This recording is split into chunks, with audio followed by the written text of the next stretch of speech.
So, before we go into your journey, I actually was reviewing some of your social posts and there was something that stood out to me. You were talking about how one of your advisors told you once that you got to get better rolling with it, the highs and the lows. And that sounds so easy and so cliche, especially in entrepreneurship, like be comfortable with being uncomfortable, but it's actually true because there's always curveballs hitting you, right? Like nonstop, even with all the good stuff. So tell me more in the 2 decades of you starting Sara Happ and running it, how have you managed those low moments and those moments of adversity? Yeah, sure. I thought that was the best advice because somehow I think in our heads we're chasing something and we're thinking, well, if we get this, if we get X, then it'll be a great situation.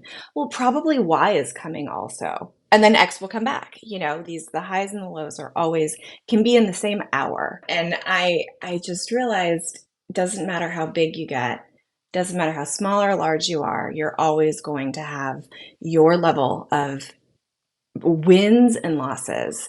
And yeah, being an entrepreneur, they can happen during the same day. They mostly do, I would say. The greatest asset to me is my fellow founders. I think for a very long time, I started in 2005 before there were a lot of female founded brands that were indie, right? So we had, these larger brands, but they were kind of unrelatable to me. 2008, 2009, 2010, Ali Webb with Dry Bar came in and, I had Nikeo Grieco and of Nikeo and now 13 Loon. I suddenly was surrounded by all of these women, Cassandra Thurswell of Kitsch. These women came in and they just became my support system. So they normalized, I found other entrepreneurs reached out and they normalized the highs and the lows. So you can reach out and say, hey, we got this wonderful PR hit today, or we got an opening order from this dream store, and also we're having a cash flow problem. And so, that's all real. And I think that my women around me have normalized the highs and the lows for me. And that's a great thing. And I would just encourage people to not feel like they need to be winning all the time and find people that are going to make you feel comfortable with both and that have been through both also. Yeah, I love that so much. And I think what you said about normalizing the ups and downs and having people who understand it, like similar to you. I mean, I feel so grateful. There's incredible women like you, entrepreneurs sharing their journey. But I felt very lonely. And the inspiration of this podcast was like, let me understand the real behind the scenes because this is tough, right? It was like my first year in business. I'm like, we got to talk about this. So it definitely, I feel like, has helped me hearing stories like yours, hearing the hiccups that happen. And now I'm like, all right, this is just part of business. So I love it. It's true. I think you wrote, I think in that same social post, you're like, 1 second or one earlier in the day, you have the coolest press hit, but then the next day your labels are printed wrong. I'm like, that Yeah. could not be the most accurate thing. And you're like, well, how do we Right. ship this product? Like literally, I love it. Right, right, It's right. Well, and that with what you've built in your line, I mean, it's so personal. What you've built is so personal. So business is personal, and that's a whole other, kind of beast. But you're not just mailing it in or saying, well, someone else is going to handle it. It's your baby. So you got it. But again, it's everyone's company is their baby. So you got to just roll with it. I love it. Well, before we go into your story with how you launched your business, I know a little bit about your upbringing, but I was curious to get your perspective of, what should we know about your upbringing that you think has really maybe influenced the woman that you are today? Oh man, I was just talking with my boyfriend about this morning. We both grew up with parents that worked really hard. I'm from the Midwest. I'm not from LA. I'm from suburban Chicago. And we were saying that we wouldn't change the high school jobs that we had or the work we had to do to get into our schools. We both have very hardworking parents. I've watched both of my parents grow together and I have a really wonderful mom and dad that also taught me that I couldn't fail. That was huge. The notion of failing in the Happ family growing up wasn't a thing. So not only did they like nurture my creativity and nurture, my weird ideas, they also let me know that whatever the outcome was, I did a great job if I tried. And I think that's just such a gift to give to your child. It's for my upbringing, I took it for granted. And then I, got older and I realized that I was literally making the bed this morning and I was like, our house is a little messy right now. We have construction happening, the kitchen is torn up. And I was like, my mom and dad could come over right now and say, great job. That's just great job. And it doesn't matter if you're winning, or if you're like, everything's a hot mess. I had unconditional support, which I now realize is extraordinarily rare, but it made me brave. Yes. Well, that's what I was so curious about because you did take a pretty big leap very early in your year. I mean, early in your career. So I know your first job was at ESPN, which is Yeah. like, you know, you can't went from USC, like that's a big deal. You quote unquote made it. But tell me more about maybe like your biggest aha moment there or a lesson that that job taught you because you kind of veered off to the left and didn't really follow everyone else, which I just respect so much because it took me 10 years to really follow my gut. So I just admire women like you who did it a little bit earlier. So tell me more about that experience for you. Well, it took me a good 4, if that makes you feel any better. Not that you feel badly about it, because 10 years is exactly the right amount of time that you needed to, bake with it. But I realized that I was at a place where people were at the pinnacle of their career, or they had scored their dream job and they went to work every day and they consumed our product and they went home at night and they lived, and they lived for our whatever ESPN was putting out, our content. And I sort of felt not like an imposter, because I knew that I was trained well for my job and I knew that I did it well, technically speaking, but I didn't love it. I liked it and I was good at it, but I didn't love it. And I realized these people are all doing what they love. What I love is something that I almost had to hide. This was, by the way, this was, 2001 that we're talking. So this is quite a long time ago. And I think, the world has changed beautifully. But I was really a girly girl, and I would go home at night and I would read a stack of magazines in the bathtub, and I would, surround myself with beauty products and Allure magazine, and my favorite writers were beauty writers. My favorite journalists were, beauty editors, and I had this sort of like double life, and I realized, wait a minute, I know a lot about the world of beauty. It's what I consume. It's what I live for. It's my juice. And didn't dawn on me until I had the idea for this lip scrub that I created, that I too could wake up every day and love the space that I got to play in. So I say I was almost inspired by how uninspired I was at my Yes. job, at my day job. Yeah, and also what a gift to be around people who you could see really light up, like whether it was sports or whatnot at ESPN. Because sometimes you don't think Yeah. like, oh, you can actually be very passionate about your job. At least I didn't think that. Like I was like you, I just did a good job. I was going up the ranks, making good money, but it wasn't my passion. But it wasn't until I see, and I give my dad a lot of credit about seeing him light up with his businesses. I'm like, man, this guy for decades has been hustling and starting businesses, and just seeing the way he lit up, I was like, oh, so that exists. So even seeing that I think is Yeah. huge because you Yeah. start thinking about that in your own life. So you're coming home, you're clearly into beauty, reading different magazines and your coworkers. Tell me more about how the idea for the lip scrub came about because I actually didn't know this, but you were major OG in this world. Like first lip scrub I was like, oh my God. So tell me more. What was life like before lip scrub? How'd you think about Oh this? man, so I am a chronic scrubber. My dermatologist is like, Sarah, you gotta go easy. I'm a head to toe scrubber. I love to exfoliate. I really do believe exfoliation and hydration is the key to, healthy skin. This happened in the bathtub, where literally all of my good ideas come from. I was reading magazines in the bathtub. I kept reading over and over again to exfoliate your lips with a wet washcloth or a toothbrush. These editors who had access to everything, beauty editors are sent product all day, every day. And I thought to myself, it's a lip scrub. That's what we're missing. So I Googled it, and there were zero results. And I got full body, I still get full body chills every time I I am think getting it about it. now. Full Yeah. body chills. And I printed out the page and I Oh, was like, cool. this doesn't exist. So it sits right over there in my office. And I thought, if this doesn't exist, I got to make it. I got to make this myself. I know what it should feel like and taste like, and I know what it needs to do, but surely there should, if I have a scrub for every other part of my body, surely my lips should also have one. That was really the impetus. And I have right over there in my office, I have tear sheets. I just began tearing out everything from Real Simple to Allure to InStyle, wedding magazines. I just began tearing it out and I laminated all of them. And I was like, okay, like there's either no market for this or there's a total market for this. Yeah. Oh my, I have goosebumps just like hearing that because I had a very actually similar story with our product. I Googled it and I was like, what?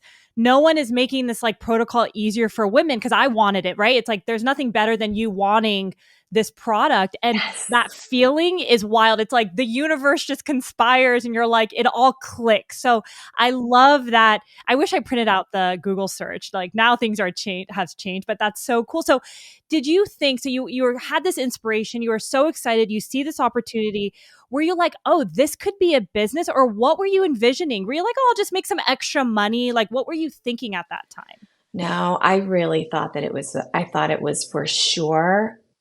Like, I didn't know if it was going to be, I knew it was going to be at very least a powerful one hit wonder. I That's all see. I knew. So I knew it was going to succeed. If it could see daylight, if it could see the light of day, if it could hit store shelves, it was going to win. I knew it. So people say, like, oh, I never expected that success. I did. I fully did. I thought if I can get to market first, if the larger companies aren't working on this right now and they don't beat me in the next 3 months, this will win because I want this so bad and it doesn't exist. And you don't have a background as a chemist, or No, I know you also don't spend time in the kitchen. I'm like you, I'm not like a no. kitchen baker. So where did you even start? Like what were the next steps for you to even create that V1 of your product? Well, it was really simple. No, I don't. I actually got a D in chemistry in high school.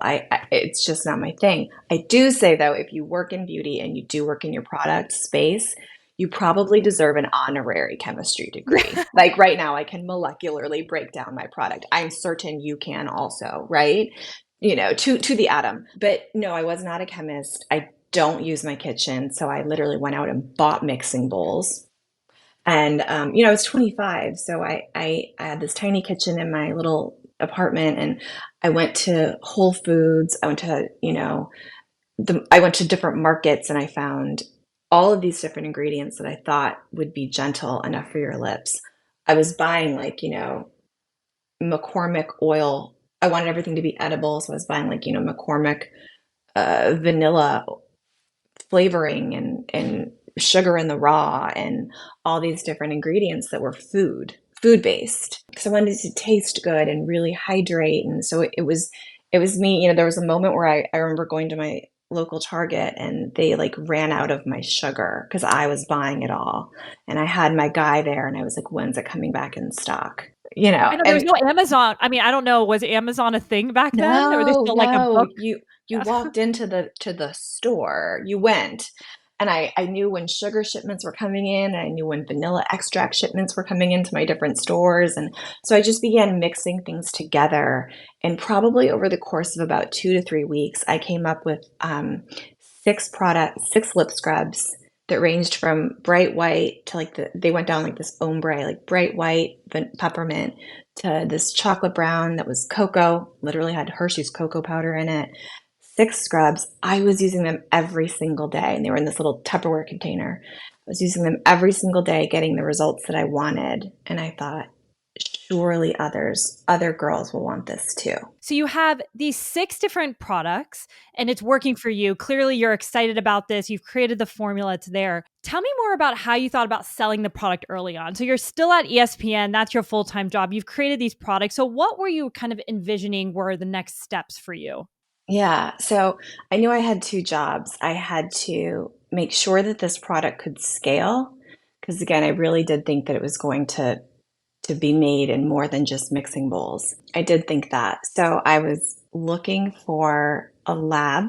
I lived back east working at where ESPN was based. So I was looking for a lab that would work with me and make it in more than batches of 30.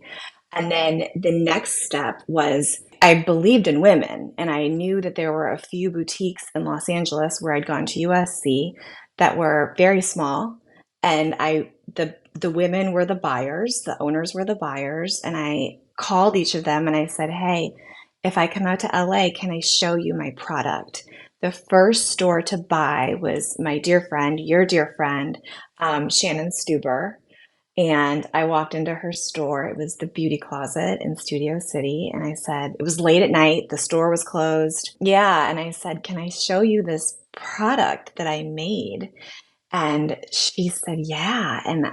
She sat down and she tried it. You know, she's this beauty expert and this beauty guru. And it should be a very good test, you know, for her store, which she curated really well. And so she tried it and she said, "I'm going to buy it. Let's go."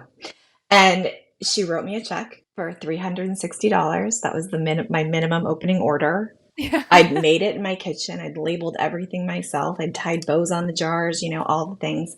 And I stuck the check in my back pocket, and I'm pretty sure that I like bought more sugar with it. I wish I would have framed it.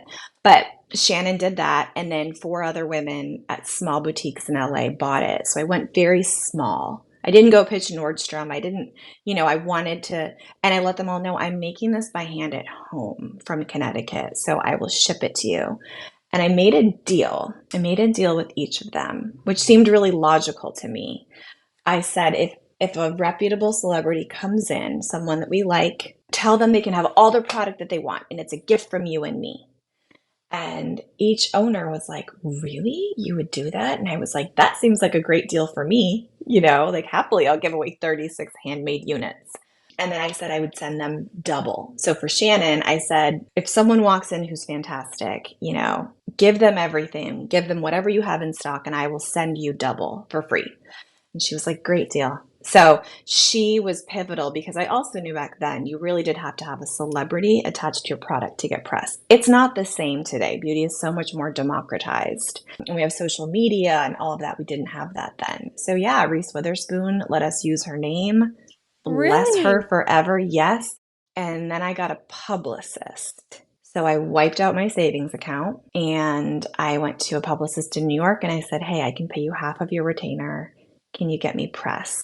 If you get me press, I'll be able to pay you the rest of your retainer." So it was this sort of very scrappy situation. And I was really transparent with everybody. So I got it, you know, functioning in a lab, and I got it sold in these small stores that I knew would be really safe spaces for me. I didn't scale too fast. I didn't bite off more than I could chew.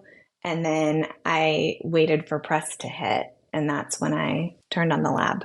Oh my gosh, I love all this. I have a million questions. So I totally love your approach of getting it into stores. And even though your gut knew that this was going to be big, you were just, making sure there was product market fit and people enjoyed your product. Like Yeah, starting small, I think is so good.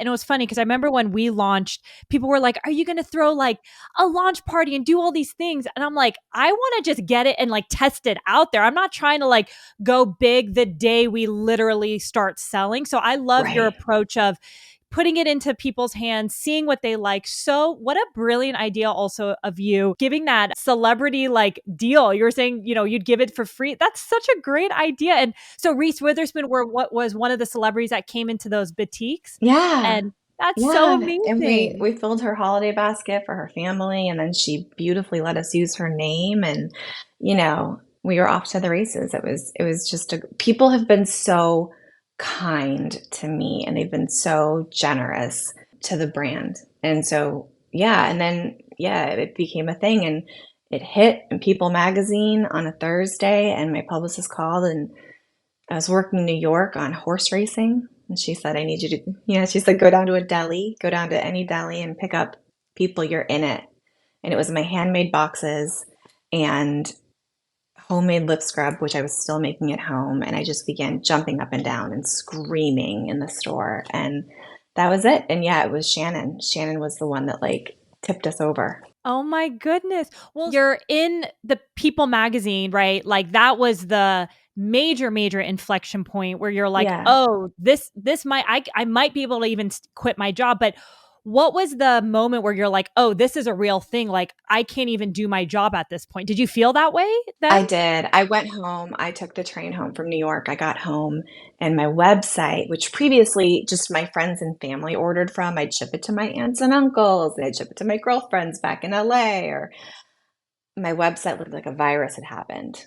So I Oh had thousands no. and thousands of orders and I crashed the website and it was like the most beautiful nightmare. It was also Final Four weekend. So I was working on that also. And I was like, oh gosh, I can't do college basketball and make lip scrub. I have a lot of lip scrub to make. So it was like a gorgeous nightmare. I'll never forget that weekend. I didn't shower, I didn't eat, I just made lip scrub and banged it out. And I wrote back to every person as fast as I can, like, hey, listen, we're going to be a little bit delayed, but I'm going to get you your order. Thank you so much. Oh my gosh. A beautiful nightmare. I'm sure. You're just like, how is this happening? And it's only you shipping out products. So did you go into work the next day and say, hey, like I'm done? Or what was that process like? I did. Yeah, I made my salary in 2 hours. I realized it. I was going through the orders and I was like, oh my gosh, that's my whole salary. So not and then now I had a responsibility to thousands of people to get them in order, right? Yes. So like there wasn't a choice. So Yeah. I went into my boss on Monday and I just said, I brought her the magazine and I said, I've been working on this in my spare time on weekends and nights. And I pushed it over to her and she goes, I was just reading this on the airplane and I thought, there is another Sarah Happ in the world and she is brilliant. And I was like, this guy. So Wow. yeah, they wonderfully let me leave and pack up my desk, and they were so good to me. They were so good. They were just good to me. So it was a really funny and terrifying day.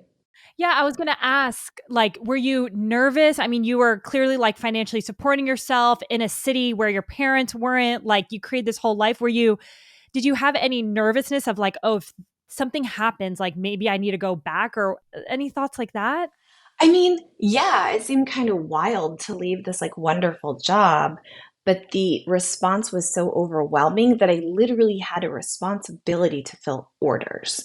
And I knew that if the response was that big from one piece of press, if that many eyeballs saw it and that many people responded, there was a there, right? And so, yeah, then it was stores calling and retailers calling, and it just really spiraled. And my FedEx guy came and he was like, "Hey, I can't fill these orders anymore. You got to go find a warehouse." So Oh, it's good. funny, Yeah. just for you and it's funny because the warehouse that I found, that was the only thing I hadn't thought through, was how do you fill thousands of orders? I knew how to make the product in bulk, but I didn't know how to fill them. I went into a fulfillment company in Connecticut. A husband and a wife ran it. I was so tiny. I was bringing them like, I can say this during the interview, but I was bringing them little J. Crew bags of lip scrub, like send out 72, hurry. I made 300, go. And they were mailing them, out like that. But they ended up buying my company last year. Oh my gosh. Yeah, it's exactly them who came back 20 years later and bought my whole company. Not my whole company, a very large stake in it. I have so many questions there, which we'll get into, but I will say that is amazing that you found a fulfillment center that you just have such a great relationship with, because that could be such a nightmare of a process to find the right provider. And it's like the pain point so many entrepreneurs talk about. So, like, so amazing you found someone and that you guys have kind of come full circle later. That's like incredible. That's amazing. They were my angels. I would have sunk right then had I not found them because, I went straight from ESPN to their company, which was 20 minutes away. That happened to be 20 minutes away. And I went in and they said, well, the owner, Amy, is in meetings all day. And I said, I will sit here until she can talk to me. Oh my And God. they were like, either you have a crazy person in the lobby Yeah. or, we don't know, but there's a girl who's committed to not leaving. And Amy came out and she was just like, honey, this is what we do. Yes. You're like, "Thank God, there's nothing Thank more." God. It's like Yeah. fulfillment centers, once you get to that level, is like God sent. You're just like, "Oh my God, please, I need the help." So I could only imagine. And going back kind of, you turn on the manufacturer once you started scaling, but you were having those conversations before. But I can't imagine that being easy because there were no lip scrubs. I'm sure there's not like a machinery that's out there. So how did you manage to find someone then, especially so early on when this wasn't even like a real product that people knew of? Yeah, it was really difficult. And it was, I think, my first real sense that, in 2005, business was very different for women than men. And these labs, these large and small labs, cosmetic manufacturers were owned by men. And I'd walk in as just Sara Happ, not Estee Lauder or L'Oreal or MAC. I mean, I was called adorable. I was called crazy. It was really tough. I'd walk in with this product and say, listen, I think this is going to go. And the answer that I was given over and over again was, we make product for everyone. We make product for all the big companies. If they haven't thought of it already, it doesn't matter. And I was like, or that's white space, right? Like maybe you have to be a real lip nerd like me to see the white space. Let's go. And again, it was like women who saved me. Like I told the head of this lab in New Jersey, I said, take this home to your wife. And if she and her friends don't like it this weekend, you don't have to call me back. He called Monday and he was like, oh my gosh, Sarah, they all want more. So I guess I have to make it. And yeah, the machinery didn't exist. So I was breaking pistons left and right on these huge machines. And they were like, you're costing us a lot of money. And I was like, I Yeah. promise you, my first purchase order is going to be big. So Oh yeah, my we found the gosh. machinery. They figured out how to do it, and yeah, that was months of work to get that done. And thank goodness I had been doing it behind the scenes because you can make anything in a mixing bowl, but can it scale? Sure. And I love the creativity, like whether it was the deal you made with the retail owners about gifting it to celebrities and then going to labs and being like, listen, take it to your wife and not feeling like defeated because they don't see the vision. I love that because I feel like entrepreneurs, you always need to zig and zag and figure out different ways to get in the door and not always feel defeated. Like I love that you were Yeah. exhibiting that so early in your journey, and it was probably just like, I need to get this out, so someone needs to help me, and you'll do whatever it takes. There's nothing Yeah. like having fire under you when you have to do something. It will work out somehow because you just have no choice. So I Yes. love that. Yes. And I also think being told no or that you're silly or that you're adorable is the quickest way to light a fire under someone's, in your gut. And you're just suddenly like, oh, let's go. A little bit of that energy. I really operate from a place of like joy and optimism and risk taking and sometimes fear. But you challenge someone and you tell them that they're ridiculous and like, oh, game on, you know, Yes. that was my No, response. I love that, and like proving Yeah. them wrong. Yeah, that it's great to get the Yeah. fire from that. Or also people, I feel like when you're a woman and you're nice, like they sometimes, I also have noticed like different vendors will kind of take advantage of you. And I'm like, no, no, no. Just because I'm nice doesn't mean like certain things will slide. So I've noticed that. But That's right. it's just so interesting to see people's dynamics and Yeah. how they second guess you about stuff. I'm like, they would not do this to my husband right now. I'm like, what? That's it is sadly it's true, but I think don't underestimate a woman with a vision. Don't ever, because we'll do anything. We'll get creative. We'll think outside the box. We will work around you all day if that's what it takes, and we'll find a way. And it's hard won. I don't know. I think of all the founders in my life, and their success is really hard won. No one would say it was easy. No one would say someone handed it to them on a platter, or they didn't get a lot of no's before they got the right yes. So that hard won success, like I never take it for granted, not for a second. Yeah, it's true. I love that. And what I find, I'm kind of fast forwarding a little bit, but you had this hero product, your first product that really took off. You quit your job, you're getting retailers calling you, you're really blowing up. And I believe it was maybe a few years later, you were tinkering with a new product called the lip slip. Was that a few years? It was that early as well? Well, it was immediate. So people Oh, began writing to me saying, Sarah, I love your lip scrub. What do I use after it? interesting. And I was that girl who had 20 lip glosses all over my bedroom, in my car, in my handbag. I was always searching for the right one. So I just fire back whatever I was using at the moment, like literally on my desk, whatever was there. And then I thought to myself, wait a minute, why don't I have the right product? Why can't I find a lip balm that truly hydrates? And that's when I realized that most lip products, I did a deep, deep, deep dive. This is when I really got into chemistry and I did a deep dive into lip formulations. And I was like, these products these ingredients that seem to be in a lot of lip products, whether they're drugstore level or they're luxury boutiques, they seem to be dehydrating. Seems like it's bad for my skin if I'm reading it right. And what if we took those ingredients out and added in true hydrators? I went to my chemist. Her name is Jerry. She's in New Jersey. And I said, Jerry, am I right in thinking that like the lip industry is broken? And she said, of course. And I said, so lip products, when people say I'm addicted to my lip balm, are they? And she was like, yes. The same way if you drink Coca-Cola, you're thirsty immediately. You get that hit, tastes so good, you feel like you've been like, satiated or hydrated, but you're immediately dehydrated and you need more. So I said, what if we gave them, the equivalent of water, right? And we got them obsessed, not addicted.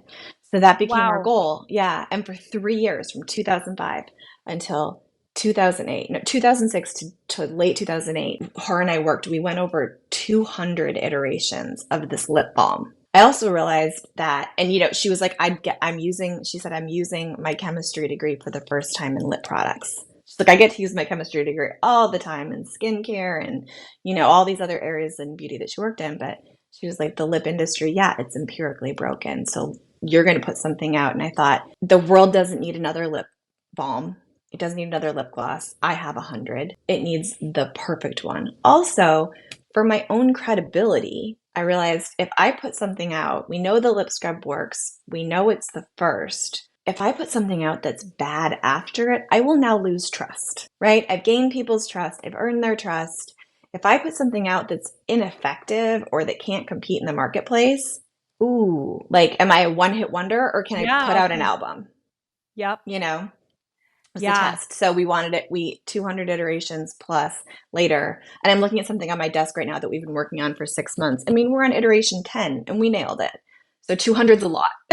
Yeah, no, it was a long time coming, but I realized like, I'm on to something here. And if lip balm is broken and people are addicted to their lip balm, there's a lot of room here. Yes. I love, again, out of box thinking, and I love the patience around it because to nail a new and unique product is not easy. I'm sure you're, almost 20 years in this game and you finally that more recent one you said it took 6 months. But me, like understanding this world, I'm not in beauty, but even creating our own new products behind the scenes, I'm like, wow, like it is not easy, especially when you're particular with certain ingredients and and especially when no one's done something before. Like I have so much respect for all these products now because I'm like, I know how hard it is to push on things. And, it's very easy to do what everyone else does and just whip up a bunch of like new lip product, but to create Yeah. something innovative, Yeah. props to you. So that patience Thanks. definitely, worked out. And what I find so interesting is that the lip scrub really took off. And I don't know, is the lip slip the number one product or is your lip scrub still number one? Our lip slip is the number one bestseller because for every lip scrub that we sell, so we have four different lip scrub flavors, and then we always have like a seasonal. For every lip scrub that we sell a lip slip. So our lip slip is actually like our 4-time bestseller. It just Incredible. goes and goes and goes, and year over year, it's our bestseller. So she's just our hero. I love it. And it's so cool because like sometimes you don't even know, like you launch with this one product and you don't even know that maybe that second or third product you launch might be your best seller, right? It's just so cool to do that. I know with my husband, like we'll talk about these different products and he's like, listen, one of these products might actually become your hero product. I'm like, you never know. So I love seeing your example of like this, you work on this new product because customers wanted it and it ends up being even better than your first, which is just, Yeah. I think, so fascinating. So that's so Yeah. cool. Yeah. And I mean, I know the breadth of what you've created and, it's vast and you think one thing's going to hit and somehow the market or the timing responds differently. So yeah, and also like our dream slip, it's night cream for your lips. It's right here.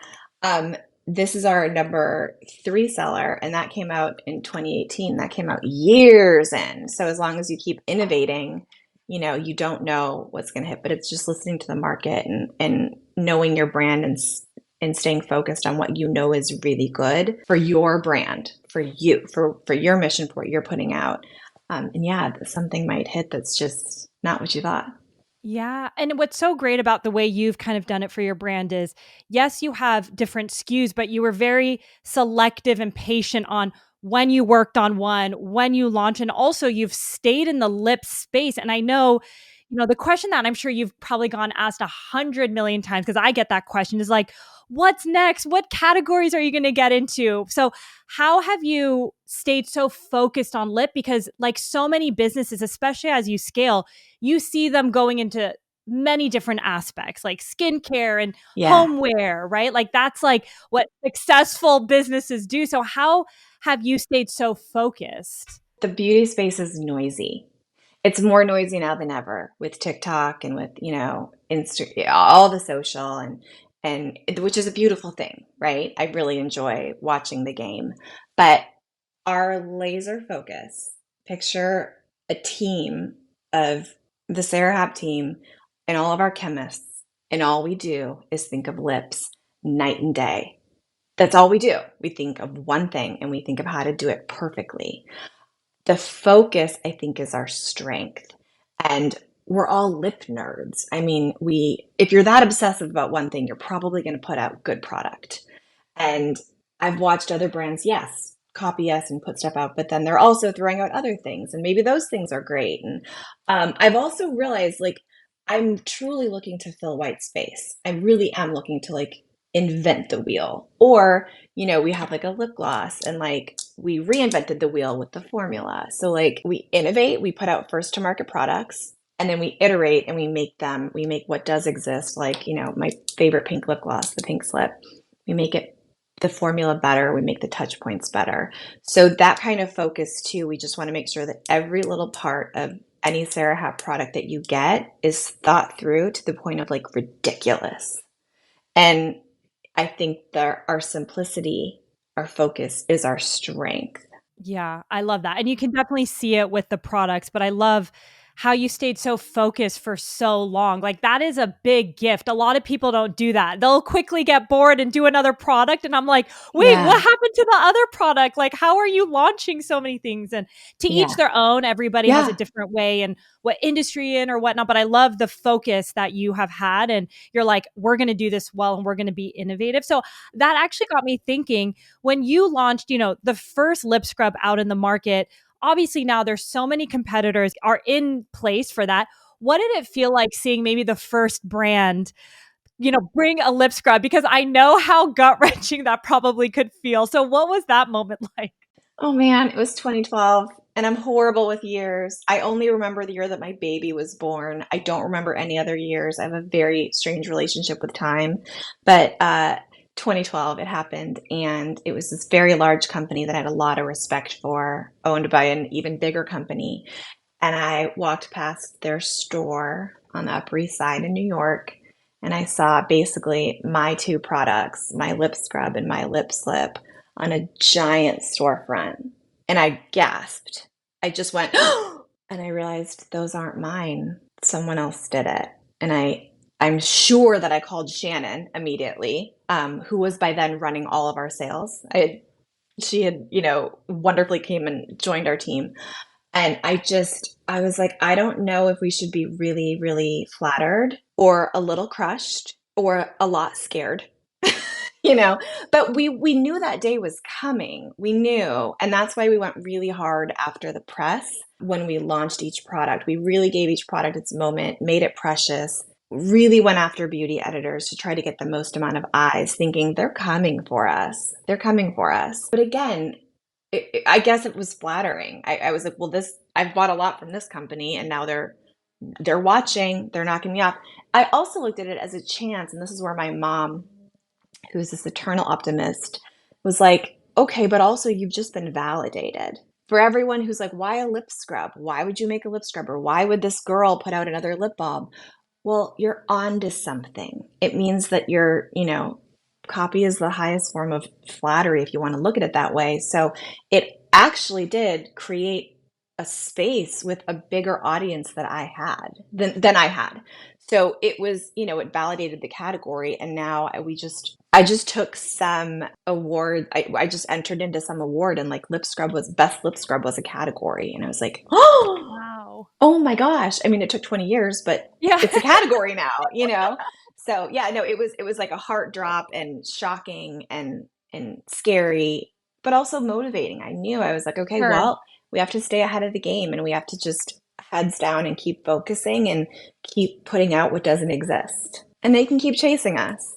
Totally. Oh my gosh. And you were first to market, but I can't even imagine that feeling like brand name, like big bill. I mean, wow. The thoughts that were probably going on in your head is like Mm. incredible, but also scary. And like, what's going on? Like, this is what you've created from your kitchen. But like your mom Yeah. said, like a big source of flattery, and they've kind of hopefully helped you create a market out of this in a bigger category. So I love I love that you just remember the details of all of that. And one thing that you actually said that I think is important to talk about, that you were like, listen, I'm part of this lip scrub award category that didn't exist before, but it took 20 years to create it.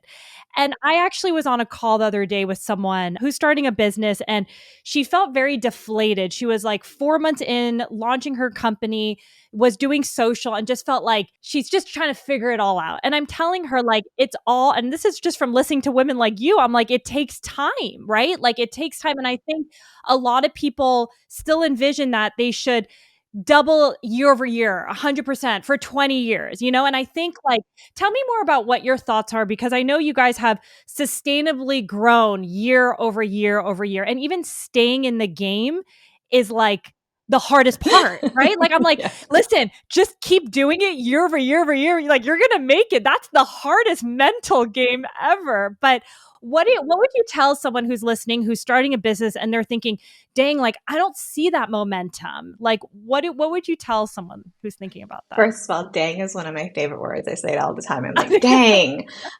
So for better, for good or bad, dang. So yeah, it's a marathon. It's not a sprint. And I think that we live in this very fast culture where it seems as though everyone just blows up overnight and things go viral and suddenly you're a brand. Okay, that is one way to do it. But I think for longevity's sake, you need to look at it as a marathon, not a sprint. Keep fueling yourself, stay focused, play the long game, and really have a vision for yourself and go be gentle with yourself. And I would, this is also where I'd say again, reach out to other people and ask for exactly, it's wonderful she talked to you, right? And you could give her that perspective that 4 months in, oh my goodness, most people are not sleeping. It's like having a 4-month-old infant, Sure. like surely you feel like you're failing. Yeah, So you're right. that's normal. It just means you care. But yeah, it's a long game, and if you're lucky enough to stay in it and have focus, and I think there's a book called Grit that I love. It takes grit and just yeah, dealing with the bad days and also not believing that one thing is going to make you or sink you. Mm, Like, yeah. you can have a great launch at a great retailer. That's probably not going to make you. Also, putting out a product that doesn't do well at market likely won't sink you. If you're playing, we very intentionally, and this is the Midwest in me. This is not the LA in me. This is the Midwest in me. Is like you play the game to win sustainably. So we didn't grow too fast. We didn't explode. We didn't put out 50 products in year two. We just watched each product. We treated it, to this day, we call every product precious. Let's make it precious. Let's create it preciously, and then let's give it its moment, and then let's watch how the market responds, and then we'll move from there.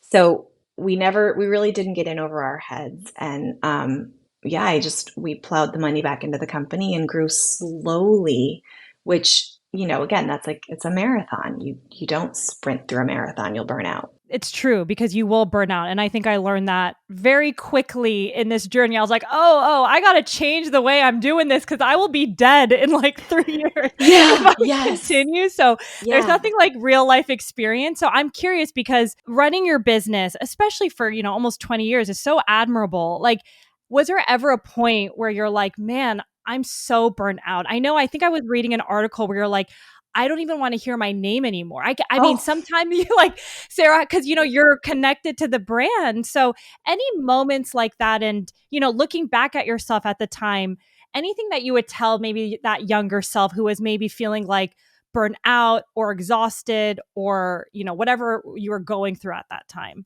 Yeah. Okay. So I would have told 2008 and 2009, Sarah, when the economy was really suffering. I would have told her to think bigger. I don't know that there were a lot of other brands that were raising capital, taking on debt, or looking for acquisition. So I didn't have many models around me. Today, though, I would say think big, take smart money if it makes sense.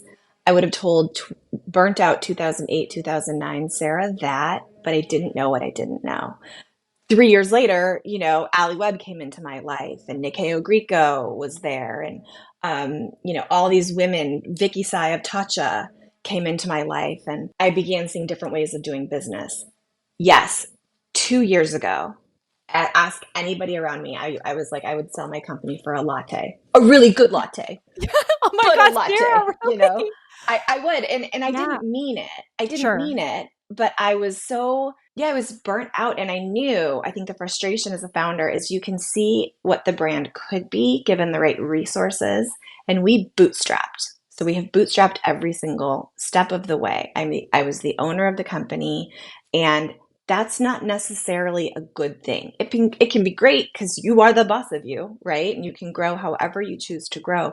It's also exhausting. So I did, and this was my saving grace, was being really open with my fellow founders. I got on the phone and I cried to Cassandra Thurswell of Kitsch, and I cried to Nikeo Grieco, and I cried to Ali Webb, and I cried to a lot of friends and just said, I'm so tired.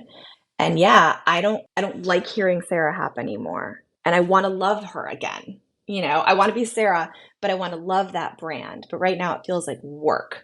And I ended up calling my best friend, and she just said, we've got to do something here. Like, Jesus, take the wheel. Someone else has to come in. And it was hard because it was post-COVID. Lips had been canceled effectively for 2 years during I masks. see. So that's what you were going through was the COVID time. Yeah, Oh my COVID gosh. was just a nightmare. Like, we were just canceled. When you're wearing a mask, you're not thinking about your lip gloss. Like it was on no one's radar, and it was really, really difficult. My team stayed in place. My team was loyal. That won the day, but it was also kind of like I do use this term. It was like PTSD after. Coming up for air was like, whoa, that was a lot. And we made it, but that was scary. And I feel like that took years off my life, and that was hard, and something has to change. Also, I'm a mom, and I had just gunned it so hard for so long. And I really realized, I was like, what am I doing this for if I don't get to enjoy my life? So I would rather have a simpler life and less of the pie. And that's when I called my best friend Amy. Wonderfully, she said, Sarah, and again, most people don't have a best friend like this, but she said, Sarah, let's find the right buyer. Let's find the right buyer. Let's sell this. Let's sell this, and let's put in an operations team that does what you don't like to do. Let's let someone else do the heavy lifting, right? And you're going to give up a large percentage of your company, but would you rather have the whole pie or a slice of a fantastic pie, right? So thank God for her and her partners. Greg Cooper formed BGM Ventures in Connecticut with some fantastically like legends in the cosmetic industry. And they bought my company in December of 2023. And Oh now I my get to be a goodness. true founder, and I am in love with this company. Oh, In love incredible. with it. Yeah. Big congrats on all of that. And are they minority shareholder or majority? They're majority. They're Majority. Okay, majority. got I it, got it. mean, So really, like it was, and I talked a lot with Rand Silva, also a beauty blender. I called her. She was like in Dubai or something. She's been a friend forever. We launched around the same time, and she said, Sarah, you know, if you feel in your gut that you don't want to keep going without a lot of help, now's the time to sell. Do it and don't ever look back. So I did. But it was also the right money. We've been offered money. We've been offered to be purchased, and it is a marriage. It's a marriage when you go all in with someone. So I think it's really important to know the difference between the right money and the wrong money. So there can be, and you have to find that sweet spot of what you're willing to give and take. I now have partners who I've known for 20 years and executives that came in with these fantastic reputations and integrity. And one of our like C-suites, he ends every call with, "We love each other." Oh my God, I love Are you that. kidding? I was on a call this morning at 8. I stayed up till 2 in the morning, which is so off brand for me. I'm normally in bed by 9 p.m., like with my cats, But I was up until 2 in the morning last night and I had this 8 a.m. call. And, I came into it thinking I'm really tired, sat there and sipping my coffee. But my team, like, they were able to juice me up, which is a really special thing. So I think it's a matter of knowing, like, if it's short-term exhaustion, or if you have now told everyone in your town that you would sell your company for a latte. Like if you've now told everyone that and people can say it with you, like time for a change, probably. Yeah. Oh my gosh. That is so incredible. And thank you for just being so open about your journey. Cause I could imagine like the PTSD is real. I mean, I can't imagine what that would be like. That would probably was so stressful for you, even though your team was in place. But like being the CEO and the operations and seeing every aspect of the business, like that's also a lot of weight that you hold. Like I'm always thinking, I mean, I am not dealing with anything at that magnitude, but I'm always like, how do I like manage the weight that I just deal with, and I see the problems and I see the issues, and I'm trying to save face for my team. Everything's okay, Yeah. but it's like you're also trying to be like a good person to be around. But so I can't imagine going through something so tough. But good for you to know like this is a time that I'm ready to find the right partner to come in, because and you're clearly you made the right move because you're happy. And what I also have learned listening to again women like you, and also your specific story, is like sometimes you have to get dragged in that the most difficult time to actually Yes. make a change. Like in your gut, Yes. you probably thought like, okay, I think like this is burning me out. I'm not as happy. But maybe a few years went in there and you had to just like make sure the business stayed alive. But sometimes you take a second, you're like, all right, I just need something has to change.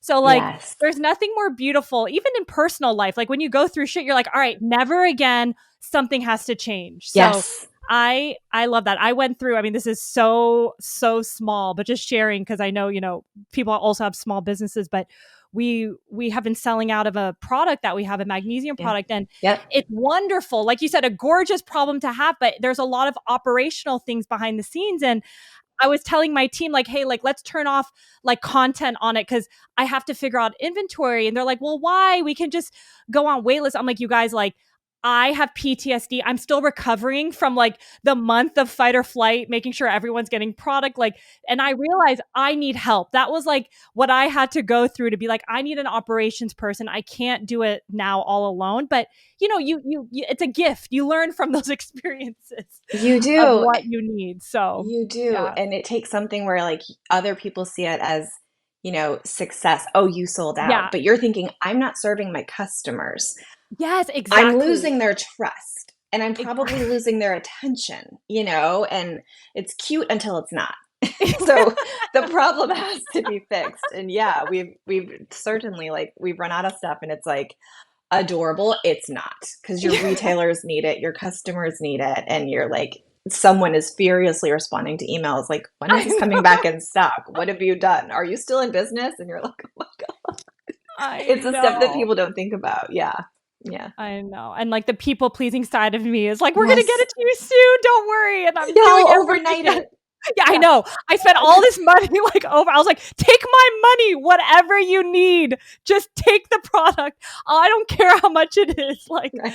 Right. And then you need enjoy. someone to say, you're now losing money on your Yeah, bestseller, yeah. right? Like you just do bananas things and you learn from it. But I think, it shows how much you care. You care so much and you put so much thought and effort into the products that you put out. And also we're ingesting them, right? So Yeah. you're like, Yeah. these have to be perfect. And yeah, people depend on you. So yeah, it's a whole, the problems can be wonderful and also really real. Sure. So what's next for you? I mean, whether it's personally, professionally, like in this new phase of life, so exciting. Like what are you excited about? I am Are you taking a excited. trip?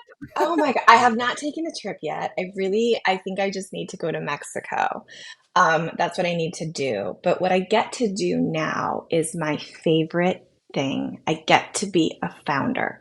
So today I get to sit down with you and I get to talk with you. I've been such a fan for so long, and it used to be that couldn't I couldn't do a podcast because I was in a finance meeting for real. And my days were just, my time was not my own. Even though it is, people think your time's your own because like you're the boss, but like you're not. It also just means you're in everything. So last week I got to fly to New York, spend 4 days with beauty editors and makeup artists, honor, for Dundee Engelman and Nikeo Grieco and my buyer at Nordstrom at this beautiful like Mother of the Year luncheon, things I wouldn't have had time to do before or even made time to do because other stuff was so crucial. I get to do that now. And most importantly, I get to sit here. My entire desk is filled with prototypes. So I get to think of product like as much as I want to. And we have 3 meetings a week that I live for, and they're all various stages of product development. So I think don't people think you just play with like magnesium and supplements and whatever? They think you play, right? It's actually not. And I don't play with lip gloss all day, but I get to spend so much time on that now and test. And I'll go spend probably after this an hour and a half in my bathroom just testing products, playing with ingredients, testing formulas, and then I'll go to our chemist tomorrow and I'll play with that. And I get to tap into like the creative side and what I'm good at. And like we call it like the highest and best use of my time, which is not spreadsheets. It's not math. It's not managing inventory flow or, whether or not our jars have come in from the Midwest or whatever it is. That's not my strength. And it is 100% other people on my team's strength and they crush it. So it's like getting to like fall into my sweet spot and do work that like kind of doesn't feel like work. Surely it does, right? I don't want to launch a product that fails, but I know that I get to like play to my strengths now, and then I get to take time to do wonderful things like this. Yeah, and like creating products. I mean, I'm so glad you have that space because if you're really creating innovative product, if you're on that finance call, or you're dealing with inventory, like it kind of clouds your brain to then shift and try it. So the fact that you have space now to really think about it and try different things, like that's very exciting. So I can only imagine. And it's what energizes you. And a lot of people don't have that skill set. Like they don't Yeah, have that. So the fact that you're doubling down on what lights you up, what brings you energy is so awesome. But yeah. no, Sarah, this was amazing. I'm so excited for you. Thank you for sharing everything today. This was such a Oh, blast. what a complete delight. Thank you so much. And I love the way that you lift women up and tell their stories. And you have such profound love, the same way I do, of founders and of the journey and the process. And I'm so happy to have gotten to sit down with you.